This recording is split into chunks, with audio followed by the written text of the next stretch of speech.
talk about letting go. What do you need to let go of? What are you holding on to? There's nothing bad about it. And in fact, we're going to go into all the reasons why it's been a good thing for you to hold on to that. And everyone that I've ever spoken to has always been able to give me good reasons. In fact, I remember working with the patients that would come in with chronic pain. Their body is holding on to pain, an injury that happened decades ago, and they're still in pain. But what way they would tell me is, but Dr. Aimie, look at my x-rays.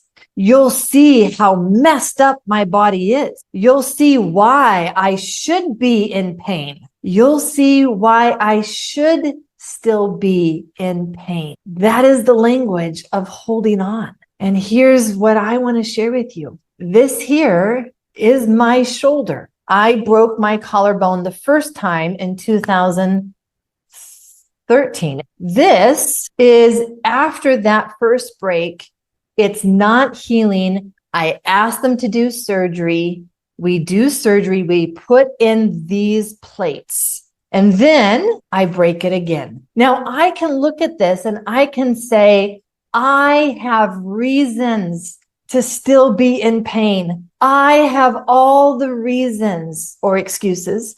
I have all the reasons for why I should still be in pain. And what I want to share with you is that the body adapts even to structural changes, and it gets to the point where it's been able to adapt to even structural changes in our bones. So that structural change will hurt temporarily. It is not intended to hurt permanently. And that is what I was realizing as I was now recovering from the car accident and the third break to my collarbone. I am moving into a path of chronic pain. This is not good. No bueno. How do I get off of this track? Because I know my body has the ability to adapt, and it's not adapting.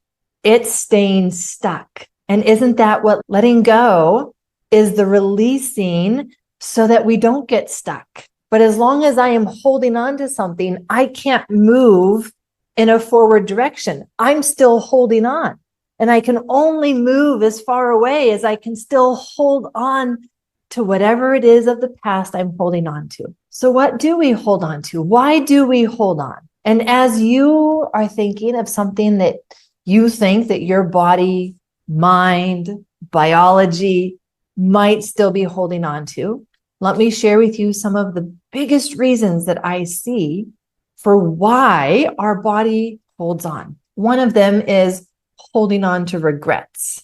Regrets is a hard one because we do have regrets. We do look back at our life and say, oh, I wish I wouldn't have done that. I see now the impact that had on someone else or myself. I have regrets. Regrets are a very hard thing to not hold on to because there is remorse. And we know that things could have been very different. That's why it's a regret. How do we let go of regrets that we have? It's easier to talk about pain from a car accident. It's not as easy to talk about pain from regrets.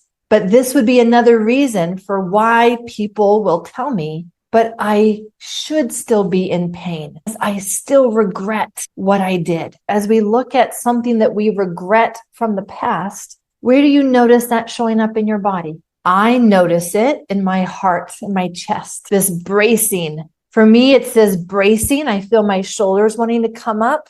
It's like protecting myself from this pain that I have in my chest and my heart. But then there's also this sense of collapse that I feel. It's both. It's both a bracing and a collapse. It's like the heaviness pulls me down like a true weight, pulling me into this collapse around my heart, around my stomach. And just staying here for one more moment, if we can. If we can't, that's fine. Return to your sense of safety. We can hang out here for one more moment. How familiar does this feel? This is part of the human experience. You are not alone. This is what our body does as it holds on to regrets.